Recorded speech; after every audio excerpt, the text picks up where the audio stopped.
And we're We live. are live. Hello, Stevie. Hello, Joseph.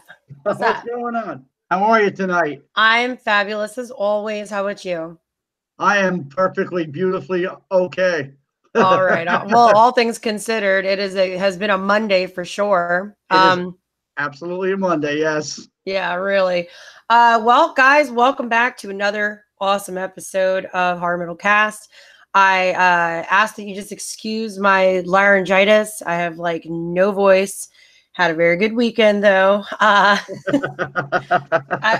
guess I can attribute some of the loss of my voice to singing Backstreet Boys at the top of my lungs in the back of a parking lot All right, with yeah. lots of people. But we're gonna leave it at that. We'll let your imagination do the rest. But Right. yeah. So anyway, tonight we are welcoming our first person to the chat, which is of course awesome. As always, Adrian is back and he's laughing at me. Adrian, But what's up, brother? and I hope more people join in. Don't be shy. Jump in the chat. Talk to us. And yes, Adrian, I did drink a lot, but no judgment. Okay. I see you there.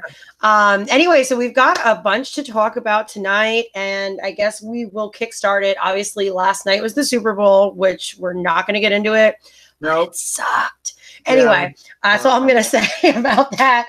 But there was a lot of cool stuff, including a silly kind of fun Bud Light Game of Thrones commercial. We got a first look at couple different things like the Handmaid's Tale season 3, an awesome a new Avengers teaser trailer. A lot of really cool stuff was shown, including something that I'm actually looking forward to, which is the new Twilight Zone reboot.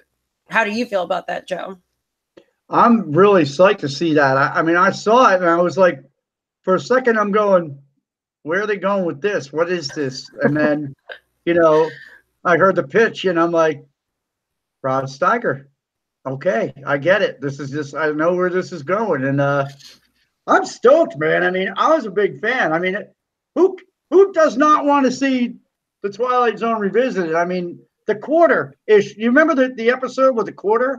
Dude, there's not too many episodes of the Twilight Zone that I ever have seen in my life that I said I ddidn't enjoy. Right. Exactly. I can remember, I mean, we can kind of go over like, favorites. Like I remember one of the very first episodes I ever saw of the Twilight Zone was the librarian man. Yeah. And all he cared about was his books, his books, his books. And I think this also kind of feeds into like why I love the apocalypse so much as well. That was a very strange episode. It was very like, it had like kind of two themes to it, but a lot of the stuff back then, I mean, what Twilight Zone premiered at the back end of the 50s, if I'm not mistaken. Right. So back then you were at the height of all like the nuclear frenzy, you know what I mean? And that was like a big fear of everyone's was, the bombs dropping. And then so that was like a theme of the episode. And then on the other end of that, it was, and it's been out for 50 years and more. So it's not a spoiler, but at the very end of the episode, this guy who valued his books over anything else, including human contact and things like that, he ended up being surviving the nuclear attack and being surrounded with all his books, and he was just so happy, and he breaks his glasses at the very, very end, and he can't read any of them. Right. And it was and I that episode always stuck with me because it was such a bleak ending, and it really, I can probably credit that particular episode and most Twilight Zone episodes as being so bleak, and that I can give the Twilight Zone credit to why I enjoy when the ending is not a happy ending, if that makes sense. Like, it's not, and they all lived happily ever after. And, because when you're talking about horror and sci-fi and darker themes like that, you don't always want a happy ending. No, it was a different dimension that you were stepping into. And like I said, one of the episodes that stuck out for me was the quarter episode where the guy goes to buy a paper in the mortar, flicks a coin, and it lands straight up and down, and time stands still. Everything stopped, and his whole world changed. This guy was like the luckiest dude ever. I mean, anything he wanted to do, he could do. You know, and that was a happier episode, but it came with consequences at the end. Oh, absolutely. You know, he became like a monster, and Yeah.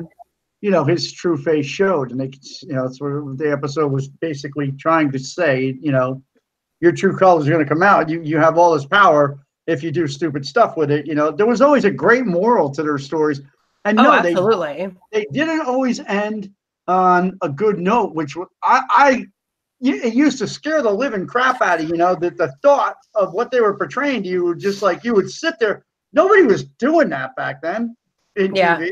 It was You know, it was very unique then. It was. Cutting edge. I mean, this was like, you know, top shelf shit. And, you know, to have that in front of you as a kid and to see, you know, these episodes, it's just like, whoa, you know, you're bugging out of your mind because, you know, the possibility of that being real. And then, you know, you as a kid, you think, I know I did, you know, how real is this? And like you just said, it's using realism. It's playing on that. And Adrian brought up a really good point in the chat. He said it absolutely makes it more real if an ending is bleak or sad, especially when you're dealing with the types of themes and morals and stuff like that the Twilight Zone was trying to put out there. Correct. That's exactly right. And you know, you're really touching upon people's fears. The Bill Shatner, there's something on the wing, you know, that's priceless. It's priceless though, right? I mean, it's priceless. I do a pretty good Shatner. You do actually. So much of those stories and those like little fables, if you want to call them, you know, each episode, so much of that is still so relevant now in so many different shows and movies and books and anything. You can definitely see that the Twilight Zone's influence is still being felt today. Right. So I think it's really cool that they are going to be bringing the series back or you know, like reintroducing it. I'm curious what the episodes are going to be like, you know, things like that. But also it kind of worries me that the old charm is just not going to be there. You know what I mean? Right. No, well, the enamoring quality of it was mostly shot in black and white, and everything had an eerier quality to it for it, I think. It's not going to have Rod Steiger's voice behind it, which was like, I mean, you knew where you were when you heard that voice. You know, you knew you. I don't know why. I don't mean to interrupt or call you out, but it's I don't know why you're pronouncing his last name like that. It's Serling. Oh, Rod Sterling. I don't know. You're like saying Steiger, and I'm like, yeah, who Rod is Steiger. That was like, I like, I don't know. Am I like not knowing? That was because you're in the Twilight Zone, Stevie. This is an episode. You know, I was in an episode for people that live in New Jersey. I was in an episode of the Twilight Zone on 287 about an hour ago. Oh, Jesus. I'm in an episode of the Twilight Zone every day of my life. Yeah. It's been one of those days. So here is to everybody having a great evening. I'm going to show you guys something that I don't usually do this. I don't usually bring my work into anything or bring my work home with me. But I'm going to show you the end result when you have to take off your gloves and do something stupid on the roof. Okay? So this is it. Here we go. Ready? Go. There. A monster man. That's a type of glue. It doesn't come off. I have to go through like fingerprint scraping and, you know, DNA things, and it's going to be horrendous. Yeah, I'm going to have to bake them in the oven at 350 and. No, whatever. You look like what's his face from that Mary. Oh God, and I know it's terrible. I can't think of his name. Wasn't it Dick Van Dyke and Mary Poppins? He was the chimney sweep. Hello. Anyway, I don't know what's wrong with the connection. I guess I don't know my Mary Poppins very well either. Um, if anyone can hear me, let me know. I don't know. Hello, hello. Is it just Joe or is it just me? I guess I'll just keep talking. I am I mean, we just kind of said it. Everything kind of feels like we're living in the Twilight Zone. And Jordan Peele, who's actually going to be hosting the Twilight Zone, he actually said it himself that now is a great time. And we are. That's the second time tonight. It's just, you know what, folks? It's one of those nights. I'm sorry. Again. But did you hear me through any of that? I guess they could still hear me. And what I was saying, Joe, was that, we were just talking about, it feels often sometimes that we live in a Twilight Zone, and Jordan Peele, who is going to be the host of this revamped Twilight Zone, he even said in an interview that now is as good a time as any to reintroduce the Twilight Zone into the world. You know what I mean? Right. So I am looking forward to it a lot. And I haven't really done a whole lot of research on it. I don't know if you have. I don't know if they're going to be like brand new episodes. That's what I'd like to see. I want to know. Or if they're going to be direct remakes of older classics. I really hope that they don't touch them. I guess I am partial to the older episodes that way. I don't want them tampered with. You know, it's like if you have a 57 Chevy Bel Air under a tarp in the garage, you know, and you go out under that tarp every now and again and you look at it, you know, and you open the hood and start her up and, you know, you hear that thing purred the way it's supposed to. That's what it's all about with that car.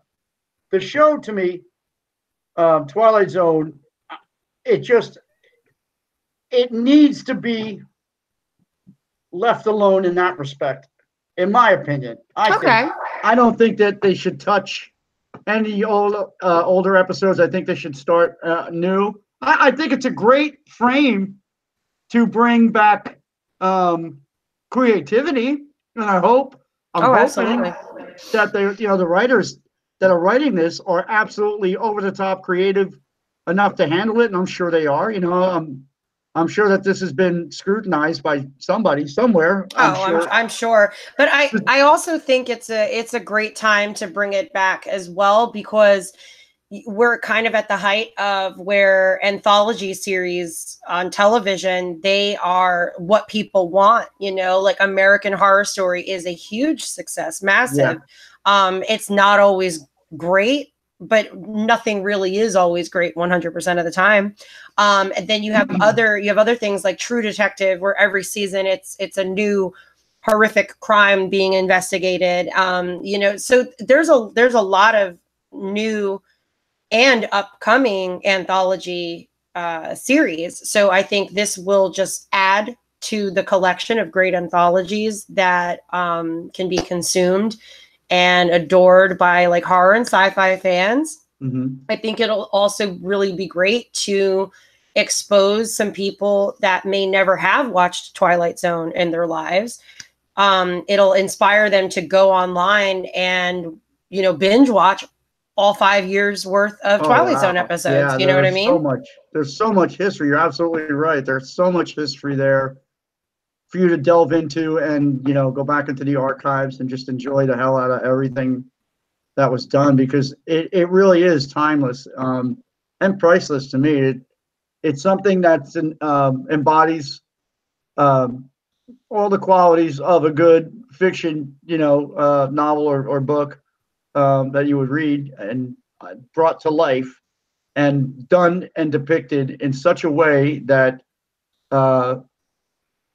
it's plausible, it's feasible. The way they do it makes it just there's such an air of reality to it that these things can happen so easily, you know, in a normal day, and you can slip, you know, through a crack in the wall and be, you know, somewhere else. I'm excited for it. I think it's coming out this April, which a lot of stuff seems to be gearing up for April. April's going to be a huge month. I know I'm so patiently waiting for April because of Game of Thrones, but I have a show. Well, yeah, Game of Thrones too. That's going to be amazing. Oh my God, I know. I have a show that maybe, I don't know. It never gained a lot of notoriety, but it was on for I think 3 seasons. And the name of the show, I'll just blur it out. The name of the show was series was Kolchak. Kolchak. And what this guy did, he was a reporter for paranormal. He was a paranormal reporter. This was like the X-Files before there was X-Files. And I don't think a lot of people and it was borderline stuff that you would think that you might see on, Chiller Theater or the Twilight Zone. So now there is a lot of room for somebody, maybe I should go into producing. Because there is just a ton of room to go and take this thing, and fly it, because it never gained like ridiculous status, like cult following status. It had a little cult following though. And I'm gonna look into it, and that's my phone going off because I didn't. Because you're rude, and you need to silence your phone. I'm surprised my phone isn't silencing me. It's been one of those days, people, for me. Every now and then you have, it's just a day that just. Oh yeah, that's life. It happens. It does. It's all part of the show. I didn't flip a quarter and end up, getting everything I wanted today. That didn't happen. Nah. No, but you know what? I did learn that I'm excited to see the remake of the Twilight Zone. Thank you, Stevie. That's awesome. Yeah. I figured it. I don't know if anybody else had seen anything, or I was very like, what? Oh my God, this is amazing. I was very excited to see that last night. So I figured, it's relevant, something that we can talk about. Totally, yeah. Also on the subject of Jordan Peele, because he is going to be the new host. I am very stoked for his movie coming out in March. It's his I believe his first feature-length horror film since Get Out came out a few years ago, which was totally phenomenal film. If you've been living under a rock and you haven't seen it yet, go watch it. That's a great movie. Great movie. This new, it's so good. And this new film, I don't know if you've seen the trailer for it yet, Joe. If anybody hasn't seen the trailer for it, just pop on YouTube, type in Jordan Peele Us. Looks great. It's about like a little family vacation. They, go off, looks like a seaside town, meet some friends, hang out with the families, have a good time.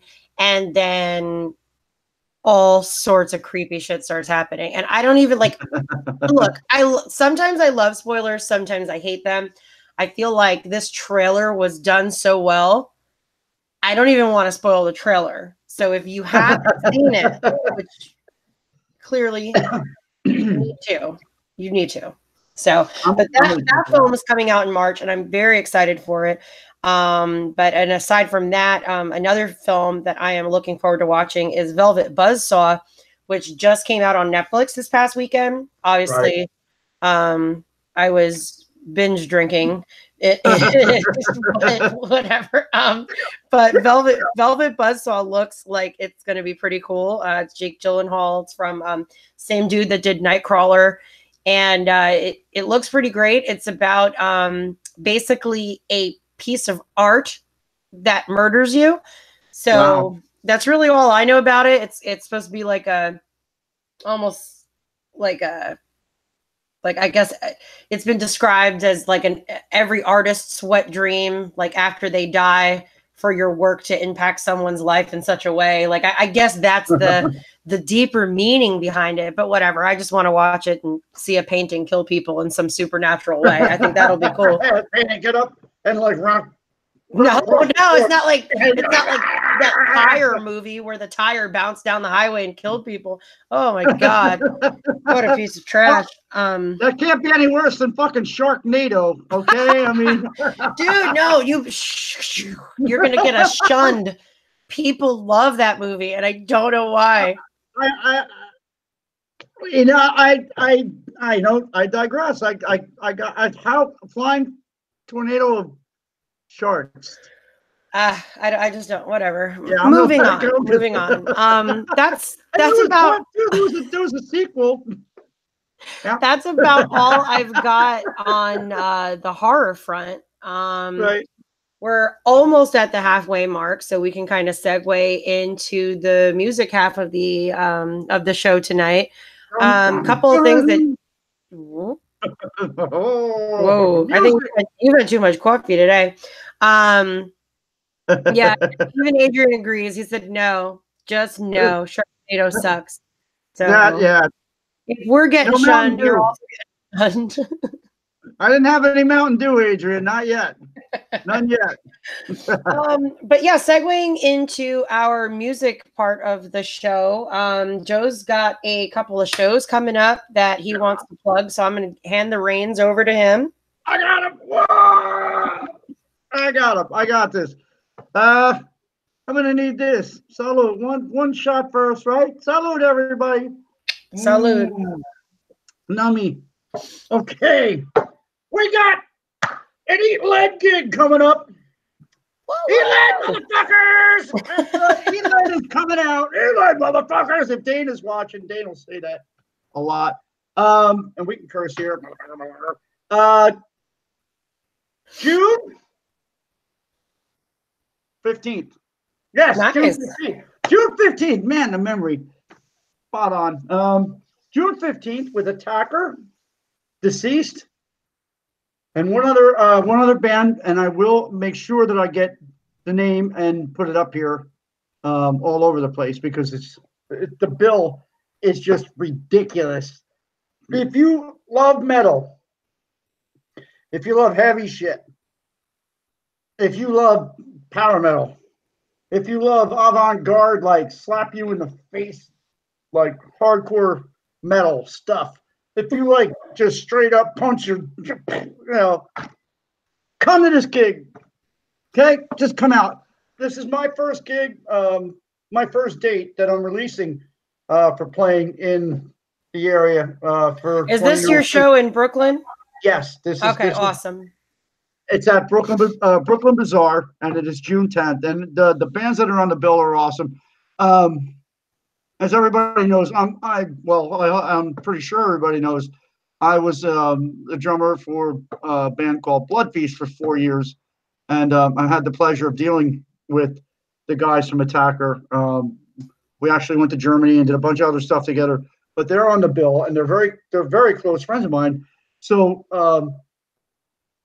that lineage will be there. And then Jimmy and Chris from Eat Lead, my bass player and my guitar player, played in Deceased, and they're gonna be there. Nice. So it's almost like a little metal family reunion that you got going on. Yeah, it really is. I mean, there's just gonna be, it's gonna be a hug fest, man. No, everybody's just psyched up to get out there and see each other again. And I got a message from John, my friend John from Attacker, the guitar player. He said, when the hell did this happen? I said, holy shit, it's going to be a great gig. So yeah, that's my first, the first date that I'm putting out for me for 2019. I mean, I'm sure. In fact, I'm almost positive. I'm not going to say anything just yet that there will be something sooner, much sooner. I'm going to hold off until it's concrete and everything is lock, stock, and barrel. Do you mind if I talk about DTA for a minute? No, go ahead. Go ahead. Awesome. DTA was a project that I was in for about 14 years. It was my baby. It was my playground, my romper room, my think tank, my escape pod, and it was what I did for 14 years. And I did it with a bunch of guys that I absolutely loved, and we all became family and so forth. I'm very happy to say that as we speak, we're working on a reunion from almost the original very first lineup that we did the first record with, which nobody, incidentally, has heard yet. So there are 7 songs from DTA that nobody's heard. Nobody, you don't know them because nobody heard them. And how long ago was that? That was 2000. Actually, the songs were written in 1999. Wow. And yep, they were recorded in Jersey at a place called Big Blue Meanie. And then we did a basic cover for the thing. And something happened in the band, the lineup changed, and it got shelved. So that's going to be something that I'm going to be working on down the road. Okay. More recent events, I am repressing the No Rest in Peace demo. I'm very excited about that. I had a lot of people inquisitive about it and wondering, if it was still available, if any DTA merch was still available, and it is going to become available very shortly. I am working currently on having a repressing of the No Rest in Peace demo, which is a 5-songer, if I believe, if I remember correctly, because we did the 7-song Invidious record after that. So there's a bunch of stuff going on there, but it's going to be pressed into CD in its original state. I'm not going to remix anything. I don't feel the need to. I think that the demo speaks for itself as to what it should be. And DTA was never a band that put up like fronts or, any of that nonsense. Here it is, and what you saw, in front of you on stage is what you heard on that disc. So, and we are currently working on a reunion. So, planning on getting out there very soon and seeing everybody again as well. Necrophile is coming back, Stevie. I'm talking to those guys. That was I just actually posted a picture. If anybody goes to my Facebook page, there are 2 pictures of Necrophile posted from 1982. Oh wow! Yeah, I actually got chains on and all that stuff. Oh Jesus! Yeah, makeup and we did it before Slayer was like on the East Coast. We were doing this shit. This is stuff that we were doing, and not that we feel nobody in the band feels like we originated it, but I think it's very cool that we were all on the same fucking page. Everybody was just kind of like at that point wanting to do something not so traditional and break that stereotypical facade that you had to put out there in music. And it was very true back then that's what you had to do. So I'm very, very, very excited to be posting those. I mean, to even see them. My friend Jay, who was very close with the band, came forward and he dropped those pictures on me, and I was like, "Oh my god!" I did see those pictures. That is, I didn't know how old they were or anything. That is really funny. Yeah. But Adrian even says 20 years is a long time to have music sitting on a shelf like that. And I agree with him. You need to get that stuff released. You need something, to get it out to people, because people aren't going to be able to enjoy what you create if you don't put it out. Well, here's the thing, and I'm pretty sure that I can speak for most people in bands. When you have a collective effort from a bunch of people, and you go in and you do this record, and you pour your soul into it, and you put all the work into it, and it's done, it's finished, and you have a really bad falling out, and then somebody leaves, it's almost as if it's for nothing, because that collective force isn't there anymore. It's different. The energies are different. It's not the same thing, and you're not going to get what you see or hear on the record live, because it's a whole different energy. I'm not saying it's not good to put them out. What happened at that point was a transition from it. We grew. The band grew so fucking fast, it was ridiculous. Just in its writing. I'm not saying monetarily or, nobody got a doctorate or any shit like that. You know what I mean? We grew musically together, and it happened seemingly overnight through lineup change, a few of them. And it morphed into this monster thing that, none of us knew we had. And we took that energy and went in and did the No Rest in Peace record. See, the original 7-songer was done with Steve, a different vocalist, and I actually want to put a track or two of that out just to show people the differences because I agree. I agree, and I was absolutely like beaten with a stick, when I wanted to put some of these things out, and I've always been open, more than open to suggestion and to listen to everybody's thoughts and honor things that guys want to do in the band. So I never really said, look, I'm putting this thing out, but as far as it is now, I'm putting this thing out. Good. I was about to say, yeah, that's exactly what you're doing. Now, 20 years is a long time for things to, and you know me, I'm a nosy bitch. So 20 years is a long time to, to have moved on and grown. And so what was the reason, if you are comfortable talking about it, what was the reason that you guys had that falling out and nobody felt the need to release anything from it? Steve, the original singer, we had went in and did this recording with Steve, and a couple of guys in the band were kind of racing through it. Guitar player Jay Swinson was there, and we were rushing through it. It seemed almost. It was our first shot at recording together, and we were definitely pushing the gamut very hard to get everything we wanted in there under constraints. Again, this is out of our pocket. There was no labels and shit like that. No, we're paying for it. Yeah. So everybody, is breaking their ass to make money, to eat and live and whatever.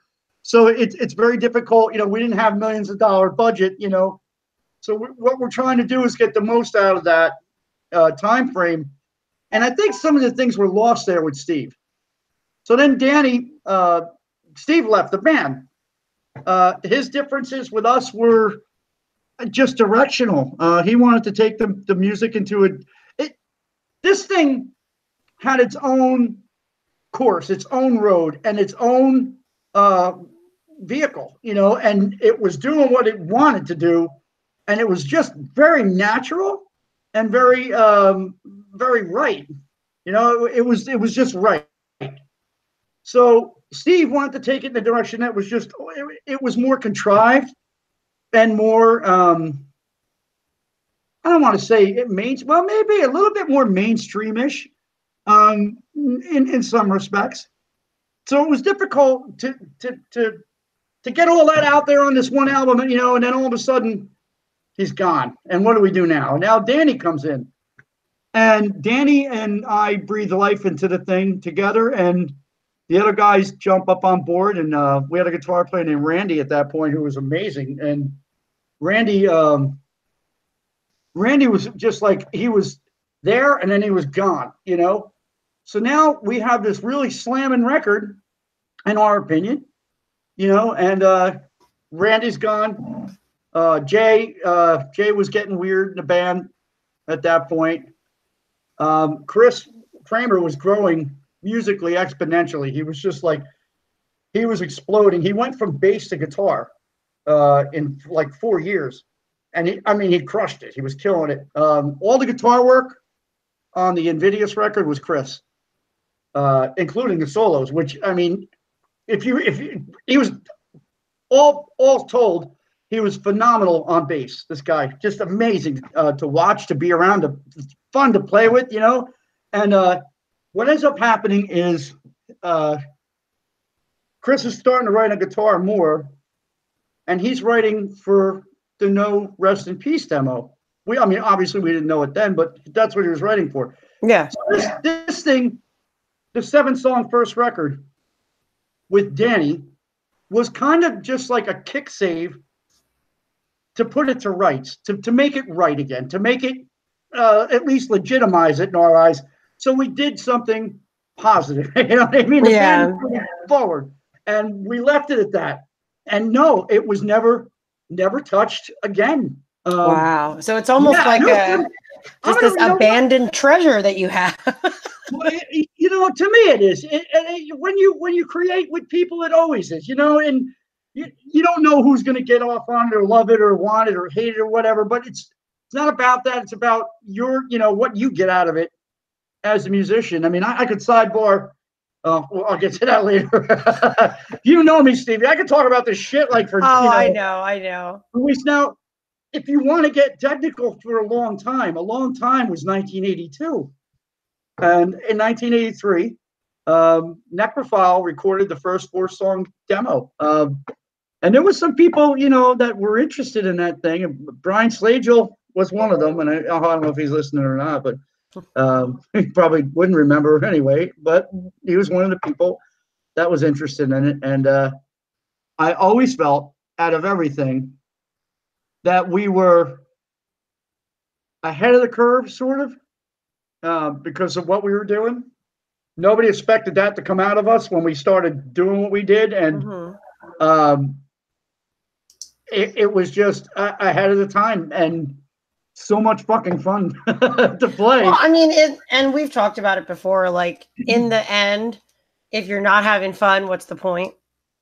That's exactly, and again, with that 7-song record from DTA, it wasn't about fun, anymore, because it lost it. Yeah. Unfortunately, the thing lost. It was past the point. It lost to us. It lost its enamoring qualities, because we worked very hard on it. And I mean, I still have VHS-C tapes, video VHS-C, and there's probably people going, "What the fuck is that, man?" It's a videotape, okay? Yeah. A camcorder. Google camcorder. You'll get it, and you'll see what the fuck it is. I have hours and hours and hours and hours and hours of footage of us, doing the studio work there, of us beating each other with pipes, just in the field, and just acting like, complete fucking morons, just because that's what we did together. We had fun. We enjoyed it. Eventually down the line, maybe I'll do a thing on that too. But right now, I am very excited to say that the 7-song will make an appearance on this earth, and sink or swim, whatever. I'm very excited. I'm personally excited to see that happen. Yeah. No Rest in Peace is absolutely imminent. It is coming probably within the next few weeks. I'm going to be posting a pre-order for that up on my page. Awesome. Good. Yeah. No, this is stuff that, somebody asked me, you got like a disease or something? I mean, you're all right? You're oh my God. No, man, I'm fine. I'm good. Yeah, you just really enjoy it, and it's very, very evident in the way that you speak about it, the way that you play, everything. You're completely passionate about it, and you just said something very important, that you said it's gonna be put out there, whether it sinks or swims. Who cares?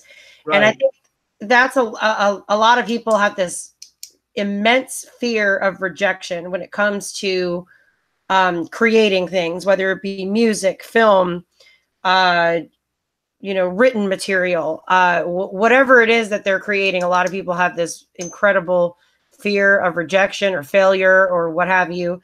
But I think if more people would just sit there and look at themselves in the mirror and say, did I enjoy creating this? Did I enjoy doing it?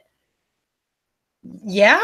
If you can say yes, then put it out there. And what's the worst that could happen? People don't like it. So you say, fuck it. You move on to the next one, and you just keep doing it until eventually you find that person that does. And then now you have found your audience, and then you build up from there. And I think you embody that, and you show it not only in just the way that you speak on this show or on the other show that you do, but in the way that you play. And I think that that's a really great way to be. It's very respectable. And I think, especially on an indie level, I think a lot of people can learn from having that positive attitude. Thank you. I do appreciate that. And you know what? I mean, it's very easy to become complacent when you're doing this stuff and down. Obviously, and you know, I say this a lot, and I hope to God that people actually believe what I say. Um, I don't do this um, because I want to sit in my house and make music, and then that's it. I don't want you. Don't look at it. Don't look. Don't look. Don't see it. Yeah. Don't stop. Don't look at it. Don't listen. You know, we do this as musicians in my mind because we want you to hear it. We want you to enjoy it because to us, the people making it, we're like, this is the best shit ever. You know, this is fucking great. It's fun. It's us. It's cool as shit. That's Right. what it needs to be. Right. And you get it out there and you go, here's this thing. It's cool. Okay. Just check it out. And if you don't think it's cool, you know, it's cool to say, I don't think it's cool. That's fine. That is so fine because variety, my friends, is the spice of life. And my phone is dinging. You know, if I had to tell you one more time to mute your fucking phone. Everybody else, I do that on Bobby's show. You are so rude. Joe is the rudest co-host on the planet. You're so rude to me. Oh my God. No, I'm just kidding. I don't give two shits. Phone up all last week, phone calls, text messages. I'm over here like secretly texting. I know I am, Stevie. I am raw as fuck. And you know what? I mean, everybody is telling you should talk on like a video. You guys should do a video thing. Because man, you can talk. I can talk for days. I don't think. I think you probably could. You know, if there was ever like a telethon for a charity, you would be the last man standing. Jerry Lewis would be looking for the exit. If you all just had to stand and people just had to see who could last the longest in talking. Like, man, you could probably get into Guinness Book of World Records or some shit. I don't know. I'm gonna look up who has talked for the most amount of time ever in the history. And we will see. We will see if you can beat it. I'm gonna look that up. I'm even making a note because I'm gonna look it up and then I'm gonna suggest that you try to beat it. But yeah, I mean, we've got like 15-20 minutes left here, so we can kind of something that Joe wanted to touch on tonight was online interactions between fans and creators. I just threw my pen. Creators being musicians, writers, whoever, whatever you do, painter, draw, whatever. Creators and fans, online interactions, especially in the indie community or the underground community. What is the line? Where's the line that's drawn? And what's considered crossing the line when it comes to interactions? And I'll kind of, let you start this one off. Okay. Here I am. Oh, it was your ideas. Have fun. Yeah. Talk, Joe. Okay. That's me. That's what I do. All right. I see things a lot. I mean, I'm coming from a point in life when there was no internet. Okay. When you wanted to know about local hero metal bands or, the ones that were signed and touring and so forth, you went to like a place in Jersey. For us was Vintage Vinyl, rock and roll heaven, a place called Rock and Roll Heaven. Incidentally, Bobby Gustafson from Overkill, or Gustafson, if you will, used to work there. And people, we used to all go down there and hang out and say hi. And but that's how you found out what people were doing. And you didn't have phone numbers to call them. You didn't have instant messaging to say, hey, dude, how the fuck are you? You didn't have all that. Now you do. And I see things sometimes that, to me, borderline disrespect in a way. I don't know how else to say it. Again, not to put bands on any kind of pedestals because we don't belong. They don't belong. No band belongs on a fucking pedestal. I think it's very condescending for any band that looks at it that way. And as a matter of fact, Stevie, I was actually talking to a good friend of mine, Mike, from Attacker, the drummer from Attacker. And he's on the same page I am, and he feels the same way, and actually said it in the conversation that we were having. We don't look at people that like the music as fans. We consider them friends. Mm-hmm. So with that said, if you're going to have a friend, you don't need, now there's a difference between somebody busting your chops and getting like kind of stupid, right? I think. I know, absolutely. Right. So with the advent of the internet and all the social media, avenues to pursue, people have so much more ways to reach these people. And guys that tour, like the metal bands, look, I'll be the first one to tell you, not doing it for the money. Okay. Yeah. It's not for the money. It's because they love people and They like meeting them and getting out there. Right. Yeah. They love their craft and they love people. Does that give people the right to put themselves above the artists because you're on the same platform? I see people like slightly losing respect, it seems, for some of these artists and becoming disrespectful in certain ways. Well, what are some of the examples that come to mind when you say that you see fans being disrespectful to the artists? Because I'm not familiar, obviously I'm a self-proclaimed not an expert in this category. This is your wheelhouse.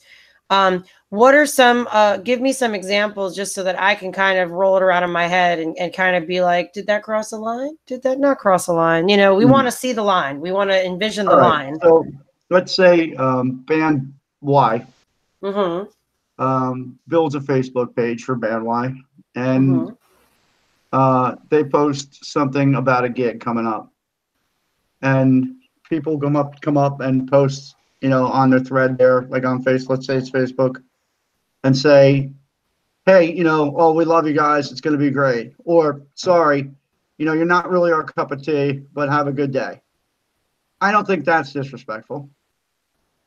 Then you would have somebody coming up and saying, well, don't waste your money on these assholes because they suck, and go to this club and see band Y or Z, instead.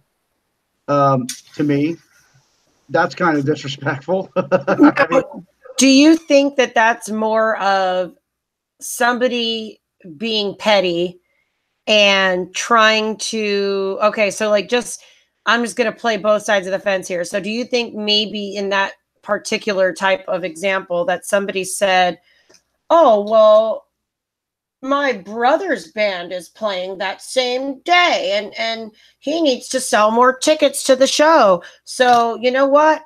Fuck you guys. Everybody go see my brother's band instead. Do you think that there's like a level of pettiness to it? Like something like that? Like, has that happened? Yeah, there could be. Yeah, I would think so. But it just seems to escalate. People come up and instead of going to the topic that's being put there, I've seen this a lot too. People just creating a topic out of nowhere, like derogatory topic to deface the people that are creating the topic, which is usually the band, and flaming them, and it's just like, I don't know. To me, there were people obviously that I looked up to when I started playing, and when I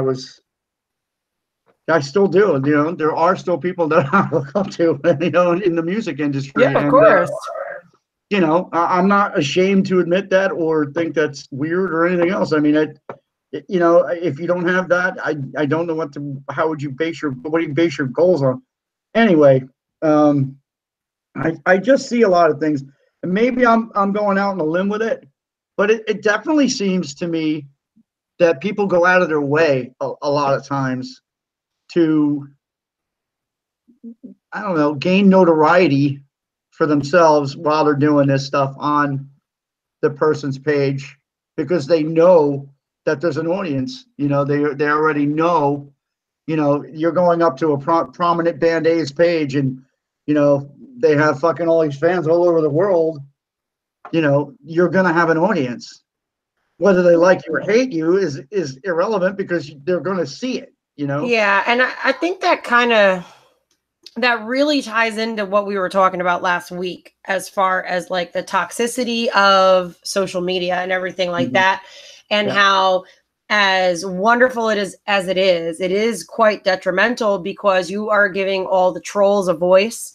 Right. You're giving them a soapbox to stand on. You're giving them a wealth of material to criticize and be petty about. And like that's definitely, what we were talking about last week. And I can definitely see how, especially in such a small community, that you work in, how it could be rampant. You know what I mean? Especially because, like, you have guys and gals that are, trying to create and build a brand and self-promote in any way possible. And then you have either haters or people that are the competition, or maybe somebody that felt scorned in some way once upon a time, that want to bring people down to their level. They don't want to see others succeed. And so I think, depending on the situation and depending what emotional attachment there is, you know what I mean? Like, so how I mean there is, like, for example, let's say I was in a band, and now you quit my band, you go to drum with somebody else, and then I turn around and I say, oh, this guy's a fucking asshole. He's the worst drummer I've ever heard. He has commitment issues. He's late. He don't blah, blah, blah, blah, blah. You know what I mean? Right. That is crossing a line. If I was to go online and spread horrible things about you, whether or not they were true, yeah, maybe you were late. Maybe you're bossy. Maybe you don't show up to practice. But there's a way to tell people about it. Let's go online and put people on blast and then damage their reputation. That way, even if you work on your flaws, your reputation's already been damaged. So moving forward is going to be that much harder. So I think that when there's emotional, personal issues, especially like on creative writing projects or albums or whatever it is that the artist is working on, there's definitely a level of pettiness at a line that gets crossed a lot of the time. I definitely think so. Right. But I guess if it's just some strange troll on the internet talking shit, you really can't take it personally when you see those kinds of things. I remember once upon a time when I was a writer, I just stopped reading reviews. I stopped reading comments. I stopped reading certain things that people would say, because sometimes people just want to talk shit to get a reaction. Right. They want to really try to like get a reaction out of you. And I'm like, this is boring me. Like you've already got to the point where I'm bored, because people on the internet don't make me mad. So sorry, you tried coming at the wrong bitch. I mean, that's just my opinion on it. So do I think that online trolls cross a line? Absolutely, because some people on the internet say some shit that should never fucking be said. But when it all comes down to it, at the end of the day, in my opinion, they don't matter. So there's rarely a line crossed, unless it is absolutely unacceptable, or like disgusting. But also, I think if someone's making it personal, right, then yeah, you're crossing a line. Don't make things personal, man. Exactly. And that's what I mean. I see a lot of that going on, and it's just like people that I've known in the business for a long time, I've seen it happen, and it's just like why? You know, you have nothing better to do with your fucking time. Kind of along the same vein, but not. Adrian said that he remembers a couple of years ago, I guess like a local Irish band got a support slot with Machine Head. And on the day of the gig, Machine Head decided to lengthen their set, and the band didn't get to play at all. Right. So is that something that you also like? Do you see that level of pettiness, or like where do you see that on the pettiness spectrum? Like, do you think that that's shitty? Yes. Yes. Do you think it was an oops, or that Machine Head was like, "Fuck you, who are you"? You know, okay, you're not there, so you can't say for sure what happened. But I'm going to say this much: rest assured that somebody in that camp, in that band, had to know that their set list was increased because they have to fill it. Yeah. Somebody has to write the fucking set list. That's just what we do. So somebody somewhere knew. And yeah, it is a fucking shitty, fucking nasty thing to do. Listen, I don't give a fuck who you are. You all started somewhere. Yeah. Everybody started somewhere. And somewhere down the line, there is always one or two acts of kindness on the parts of people that can put a hand down to you and pull you up. Okay? I don't want to hear this bullshit because it is bullshit. All right? And yeah, I got really fucking pissed over this. I do. This is a pet peeve, and I like lose my shit because I don't believe. Now, I'm going to flip the spectrum and say that nobody should put themselves on this fucking holier than thou pedestal. Listen. I'm gonna tell you. I agree with you. I agree with you 100%.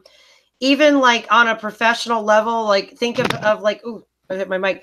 Think of like in a corporate office or even in a retail chain or at Subway, like any aspect of life. There's two types of ways that you can get jobs or move up in jobs, and that's by stepping on people, or that's by lifting people up around you. And I think you don't ever want to be known as the asshole that stepped all over people. You want to be known by how good everybody else around you is and how you influenced that. All right. Point in case. There are two bands, let's say, A and B. Mm-hmm. Both doing everything they can to get their name out there and get their brand in and to be known. Both bands working diligently hard on their stuff and working at their craft to perfect it and busting their ass and writing shit and doing all that. A festival comes along and A is chosen and B is not. It's not uncommon for B to feel slighted, but at the same time, now I've been in this position, okay? Mm-hmm. And you look to the band that's going and you say to yourself, awesome. That is fucking great, dude, for you, We don't get to go. Kind of bummed. I would have loved to have played that festival. But at the same time, I'm happy for you. Okay? You don't undermine somebody else's happiness, because you didn't get chosen. And that, is pretty common. I see it all the time. Other bands supporting other bands, being happy. But I mean, I could tell you a few stories, personal stories of my own that would shed light on some things that are just like you wouldn't believe half of the shit. And it's like, really? No, I'm sure I could believe it. I think, unfortunately, I mean, I'm a pessimist at heart. I don't fuck it. I don't even like calling myself a pessimist. I'm a realist, and I think, unfortunately, human beings are more shitty than they are great. So I could definitely believe people. Dude, the pettiness is real, and I mean, I was just talking about this weekend. With some ladies that I was hanging out with, is just that the pettiness level and the nastiness between women in this world is unbelievable. Mm-hmm. And ultimately, we are our own worst enemies when it comes to holding each other back because, like I said, human beings are just fucking shitty sometimes. And Yeah, we agreed. certain people just don't like to see others be successful. And that's like one of my things too, is I'm very careful as far as like what I put online about my endeavors and like what I'm planning on doing or what I'm currently working on. Like I used to always want to tell everybody. I always Right. was so excited. Right. But then people started being like, "Oh, you're doing this? Well, let's wait. Let's sit back and see if you do it or not."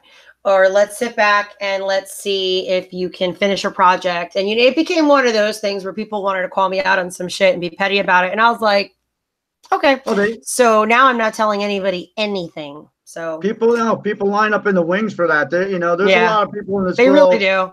that want to see you fail. Like there is no fucking tomorrow. And they would laugh and love nothing more than, for you to have misery over something you tried to do and failed.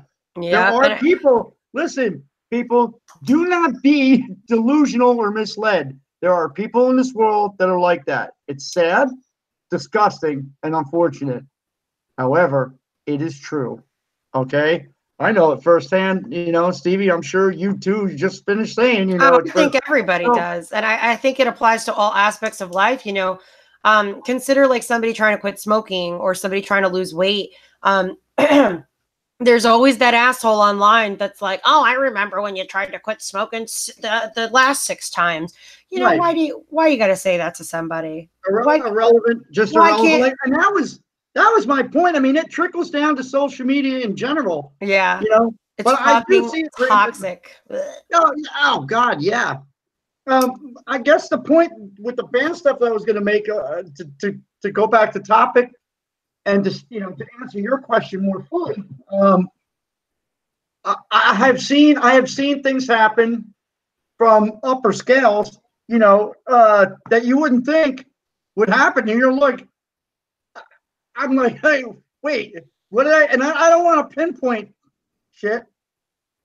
Because I mean, and I could call people out by fucking name, but I'm not going Nah. to. We don't have enough time tonight to do that. No, right. And I'm not here for that. I'm making the point that I do understand what you're saying, and it absolutely does exist.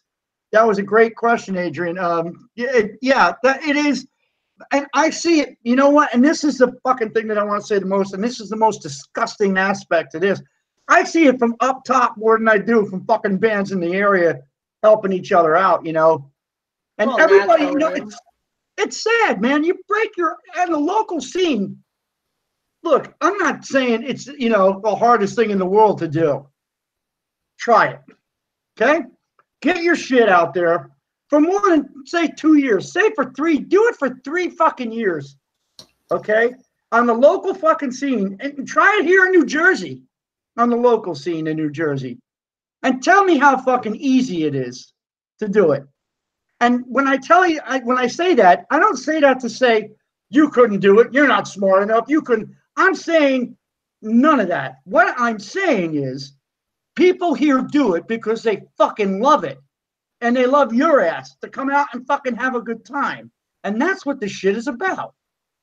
So stop beating each other over the fucking head. This is not a fucking competition. We're all out here to fucking love music and to have a good time. So stop the bullshit. And that's Joe's. If I could, I'd have a rainbow come out of my hand. The more you know, like that. Oh, look, a squirrel. Very well said. Seriously. We are over our hour. Yes, we are. No, but that was a beautiful, beautiful, basically moral of the story is everybody just lift each other up. Don't beat each other over the head. Stop being pretentious. Don't be a fucking dick. I mean, that's what it all boils down to in any aspect on the creative spectrum. Let's all love and support one another and stop trying to, like there's always a witch hunt. There's always somebody being an asshole. There's always somebody that doesn't want you to succeed. But fuck them, because for every asshole that's like that, there's somebody else that wants to see you succeed. There's somebody else that cares. There's somebody else that enjoys your shit. So just keep on being good to each other. Stop being a dick. That's about all I've got to say tonight. We thank you guys so much for tuning in again. We will be here same time, same place next Monday. Shortly, I believe it's not the week after, but 2 weeks from that, we are actually going to be transitioning to a new YouTube channel as we build our brand. Hopefully post some review videos as well as the weekly podcasts. Keep, new and fresh stuff coming to you guys all the time. Hopefully also by next Monday, I will have my voice back so that I don't sound. Doesn't matter, Stevie. I'll be talking just as much. It's exactly. Okay. I'll just, I'll have my tea ready and just, before we go though, I did look it up on Google. The Guinness Book of World Record for the longest time a person has spoken without a break was 124 hours. Wow. I can fucking smoke that, man. Give me a cup of juice and let me at them. Maybe before the end of the year, we can try to break the record. All right. Yeah. Hey, you know what? We'll do it fucking live right here on the YouTube channel, too. I'll work in shifts. Justin can come sit in for me while I go nap. But after 124 hours, in my story, I'd probably only be like 6 years old. You know what I mean? Yeah. No, I agree with you 100%. Oh my God! Yeah. Oh my God! Ugh. I do want to say on a liner note very quickly, and I didn't add this earlier. I'm sorry. Helmer is another project that I'm in, and Helmer is recording on the 9th. The 9th. Oh, very good. Month. Yeah, it's coming up this week. Friday, I think, is the date, and we are set to record the next installment of the record that's coming out. Now, there's 2 records being recorded. And I'm going to do this simply and just say one's a thrash record and one is a doom record, if you will. This is going to be for the thrash record. And it's a song I've been waiting to get to for a while now. And Matt Westlake and I are tentatively titling this Bug Juice. Oh, jeez. And you'll get it when it comes out, but I'm not going to say any more about it. Okay, no spoilers. No, to Matt and to Steve. Steve, unfortunately, parted with his dog Ace. Ace passed away. His pit bull Ace passed away, and I feel horrible for him, man. And our condolences from Metal Horrorcast and from everybody that we know. But Steve, if you do read this if you read this, you got problems. If you're listening to this, cheers, salute, and Friday we kick off the next installment of our future endeavors, and I'm very excited for that. So with that, awesome I've got a ton of stuff to say, but I'll save it all for next week. And we love you. And Stevie, take it home. Thank you, guys. Thank you, Joseph, for another awesome episode. Don't forget to check out hardmetalsounds.com. New content as we publish it online. Awesome music reviews and movie reviews and interviews and everything. Show the guys over there some love. Don't forget to tell your friends about this podcast, because we want to hear from more people. We are so awesome, Joseph and I, but we just can't always come up with ideas on our own. So we want to hear, what do you guys want to hear us talk shit about? Because I want to know. So send us messages and tell all your friends. And thank you so much for tuning in. If you watch this live, for the people who tuned in later, thank you for sitting through the whole fucking thing. You guys rock. See you next week. Later. Peace out. Later, people. Love you.